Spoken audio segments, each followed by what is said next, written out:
Hi, my name is MattBernstein. I'm the Life Science Specialist with Fisher Scientific. Thank you for attending today's seminar, Western Blotting, Advanced Techniques in Troubleshooting. The objectives for today's seminar are we're going to introduce some strategies for troubleshooting your Western blots. We're also going to introduce some strategies for improving your throughput, sensitivity, efficiency, and specificity. Also, we want to introduce a new perspective of Fisher Scientific.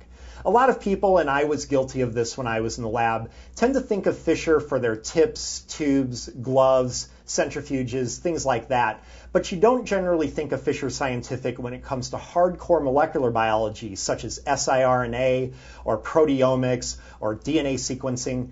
Please think of Fisher Scientific in this regard, and hopefully some of the things we'll show you in this presentation will make you more comfortable with talking with your Fisher rep about really technical products, like ProteoTuner. This is a great product if you're doing transgenic animals. You can actually turn the gene on and off just through a simple additive in the drinking water, not something you would normally think of from Fisher Scientific.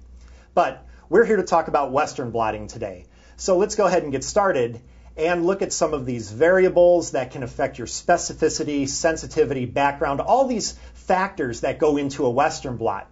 Now the problem is there's so many of them that when you get a terrible result like this one, how do you fix this? Where do you even start? Was this an issue with the antibodies? Was this a washing problem, a blocking issue? How do you start?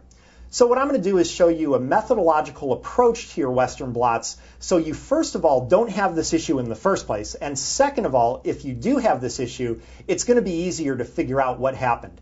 Now I don't know what happened with this blot, this isn't mine, but the other Western blots shown in this presentation are actually mine from when I was in the lab, and we also have a lot of them from customers who submitted their examples after they tried some of these techniques. So, to optimize your Western blot properly, the first thing to do is to optimize the secondary antibody. Now, why would you want to start with optimizing the secondary antibody? This is a technique where you will just optimize with the secondary antibody only. There will be no primary antibody used yet. Why would you want to do that? You know you're not going to get your bands of interest. Well, here's one reason why. It'll help you to ensure that the targets you do see on your Western are due to your primary and not from interaction with the secondary. Let me give you an example. This is a Western blot for TGF-beta that I did years ago. I was having many problems with it, lots of extraneous bands or no signal at all. And eventually, after a lot of optimization, I finally got this result purely by chance. And it looks pretty good. We've got 47 kilodalton bands, which are about the size of a reduced TGF-beta. But there was a problem. Every time I did an experiment, I got exactly this result, no matter what the variables were. So I started to think maybe these are actually non-specific bands, especially considering the problems I had earlier. So what I thought I'd do is just go ahead and try to probe this blot with only the secondary antibody, just to see what I get. And this is the result.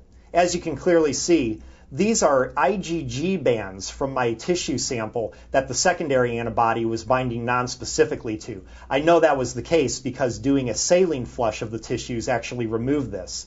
But all this time I thought this was from the primary antibody. By doing a secondary antibody only probe, I was able to determine that there's a non-specificity issue.